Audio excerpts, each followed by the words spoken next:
सुमध्याह्न बच्चों, आप सभी का हिंदी कक्षा में स्वागत है। मैं आप सभी की हिंदी मैम बोल रही हूँ। आज के इस वीडियो में मैं आप सभी को वर्तमान काल की परिभाषा के साथ साथ वर्तमान काल के कितने भेद होते हैं इसे पढ़ाऊंगी और विस्तार पूर्वक समझाऊंगी।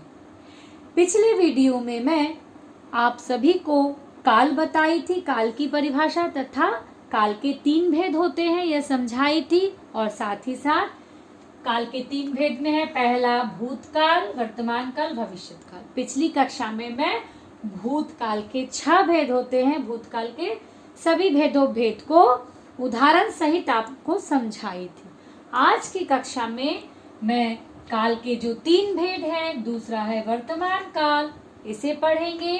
वर्तमान काल किसे कहते हैं, वर्तमान काल के कितने भेद होते हैं, आइए पढ़ना आरंभ करते हैं। बच्चों एकाग्रचित होकर के इस वीडियो को ध्यानपूर्वक देखिए। हम पढ़ रहे हैं दूसरा वर्तमान काल। वर्तमान काल किसे कहते हैं बच्चों? वर्तमान काल क्रिया के जिस रूप से उसका वर्तमान समय में होने का बोध हो, अर्थात जो कार्य अभी अभी वर्तमान समय में हो रहा है उसे वर्तमान काल कहते हैं। मैं पुनः दोहराती हूँ बच्चों, वर्तमान काल किसे कहते हैं? क्रिया के जिस रूप से हमें यह पता चले कि कार्य जो है वर्तमान समय में हो रहा है उसे वर्तमान काल कहते हैं। जैसे कबूतर दाना चुग रहे हैं, ठीक है, कबूतर दाना चुग रहे हैं अर्थात कार्य के होने का बोध हो रहा है, उसे वर्तमान काल कहते हैं। अब ध्यान देंगे बच्चों, वर्तमान काल के कितने भेद हैं? तो वर्तमान काल के 3 भेद हैं। 3 कौन कौन से? देखिए, पहला है सामान्य वर्तमान काल, दूसरा है अपूर्ण वर्तमान काल तथा तीसरा है संदिग्ध वर्तमान काल। वर्तमान काल के 3 भेद होते हैं। कौन कौन से बच्चों? देखिए, पहला है सामान्य वर्तमान काल, दूसरा है अपूर्ण वर्तमान काल और तीसरा पद में पढ़ा रही हूँ। पहले हम लोग ध्यान देंगे सामान्य भूतकाल किसे कहते हैं। तो सामान्य भूतकाल क्या है? क्रिया के जिस रूप से वर्तमान काल में कार्य के होने का बोध हो या करना सामान्य रूप में पाया जाता है। सामान्य वर्तमान काल में क्या होता है कि वर्तमान काल में ही कार्य का होना सामान्य रूप में पाया जाता है, उसे सामान्य वर्तमान काल कहते हैं।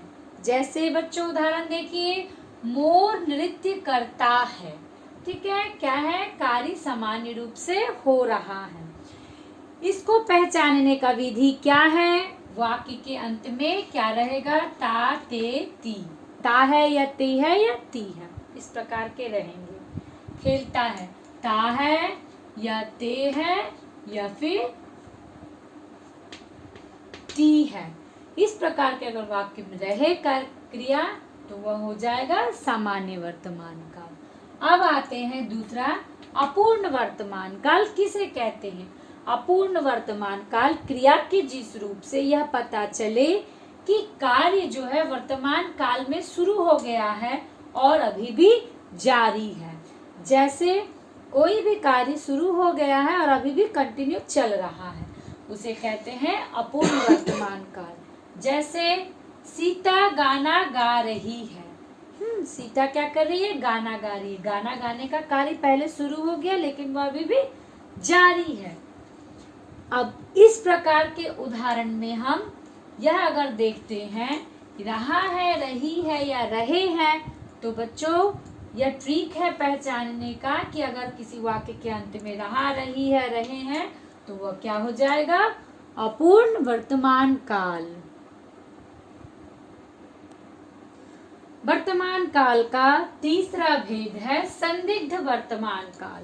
इसकी परिभाषा है, संदिग्ध वर्तमान काल किसे कहते हैं? क्रिया के जिस रूप द्वारा काम के वर्तमान काल में होने या करने में संदेह हो। पुनः दोहराती हूँ, क्रिया के जिस रूप द्वारा काम के वर्तमान काल में होने या करने में संदेह छिपा हुआ होता है उसे कहते हैं संदिग्ध वर्तमान काल। जैसे अध्यापक पढ़ाते होंगे, कार्य में क्या छिपा हुआ, संदेह छिपा हुआ है, उसका कार्य का काल में होने में संदेह छिपा हुआ है। अध्यापक पढ़ाते होंगे, पढ़ा भी सकते हैं या नहीं भी पढ़ा सकते हैं, तो इसमें क्या काल में संदेह छिपा हुआ होता है, इसलिए इसे कहते हैं संदिग्ध वर्तमान काल। दूसरा उदाहरण मैं दे रही हूँ बच्चों, तुम्हारे पिताजी घर पहुंच गए होंगे। घर पहुंच भी सकते हैं, नहीं भी पहुंच सकते हैं, इसमें संदेह छिपा हुआ होता है। तो इस प्रकार के उदाहरण जो है संदिग्ध वर्तमान काल के अंतर्गत आता है। तो यह था वर्तमान काल के 3 भेद। अब जो तीसरा बाकी है वह है हमारा भविष्यत काल। तो हम एक के नीचे हलंत होगा। भविष्यत काल, भविष्यत काल किसे कहते हैं? क्रिया के जिस रूप से यह पता चले कि कार्य अभी होना बाकी है, अर्थात कार्य भी हुआ नहीं है, आगे वह होने वाला है। भविष्यत काल पुनः दोहराती हूँ, क्रिया के जिस रूप से यह पता चले कि कार्य अभी होना बाकी है उसे भविष्यत काल कहते हैं। जैसे मैं भी कल से विद्यालय जाऊंगा, अर्थात विद्यालय जाने का कार्य भी हुआ नहीं और बाकी है, इसे कहते हैं भविष्यत काल। अब देखिए बच्चों, भविष्यत काल के कितने भेद होते हैं? भविष्यत काल के 2 भेद होते हैं।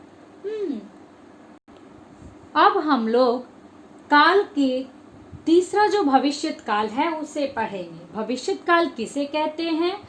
तो क्रिया के जिस रूप से हमें यह पता चले कि कार्य अभी बाकी है, उसके 2 भेद होते हैं भविष्यत काल के। कौन कौन से? सामान्य भविष्यत काल और दूसरा है संभाव्य भविष्यत काल। पहले देखते हैं सामान्य भविष्यत काल। सामान्य भविष्यत काल किसे कहते हैं? भविष्यत काल की जिस क्रिया से यह सूचित हो कि क्रिया भविष्य में होगी। क्रिया से यह सूचित हो कि क्रिया जो है भविष्य में होगी, उसे सामान्य भविष्यत काल कहते हैं। जैसे हम अक्षरधाम देखने जाएंगे या फिर हम पौधों में पानी देंगे, इस प्रकार के वाक्य जो है संदिग्ध भविष्यत काल के अंतर्गत आते हैं। अब भविष्यत काल का दूसरा भेद है संभाव्य भविष्यत काल। इसकी परिभाषा क्या है? तो क्रिया के जिस रूप से भविष्यत काल में कार्य के होने में संदेह या संभावना हो उसे हम संभाव्य भविष्यत काल कहते हैं। पुनः दोहराती हूँ कि क्रिया के जिस रूप से भविष्यत काल में कार्य के होने में संदेह छिपा हो या संभावना हो उसे क्या कहते हैं? संभाव्य भविष्यत काल। जैसे शायद मैं प्रथम आऊं, अर्थात कार्य के होने में संदेह या संभावना होता है। शायद मैं प्रथम आऊं, प्रथम आ भी सकता है, नहीं भी आ सकता, संदेह छिपा हुआ या तो संभावना होती है। दूसरा उदाहरण है शायद अमित कल आ जाए, शायद मेरे पिताजी कल दिल्ली जाए। तो इस प्रकार के उदाहरण जो है संभाव्य भविष्यत काल के अंतर्गत आता है। तो बच्चों, मैं आप सभी को काल के तीनों भेद, भूतकाल, वर्तमान काल, भविष्यत काल और तीनों भेदों के भेद उदाहरण सहित आप लोगों को विस्तार पूर्वक समझा दी हूँ। मुझे उम्मीद है बच्चों आपको समझ में आ गया होगा। और मैं कुछ बातों को दोहराना चाहती हूँ। मूल्यांकन के तौर पर काल से क्रिया के होने के समय का बोध होता है। काल 3 प्रकार के होते हैं, स्मरण रखिएगा अवश्य। भूतकाल, वर्तमान काल, भविष्यत काल। बीते हुए समय में क्रिया का होना जो है भूतकाल होता है। भूतकाल के 6 भेद होते हैं। वर्तमान काल से क्रिया के कार्य के चल रहे समय का बोध होता है। वर्तमान काल के 3 भेद होते हैं तथा आने वाले समय में क्रिया का होने का बोध भविष्यत काल कहते हैं। भविष्यत काल के 2 भेद होते हैं। बच्चों, आप अवश्य स्मरण रखिएगा। धन्यवाद।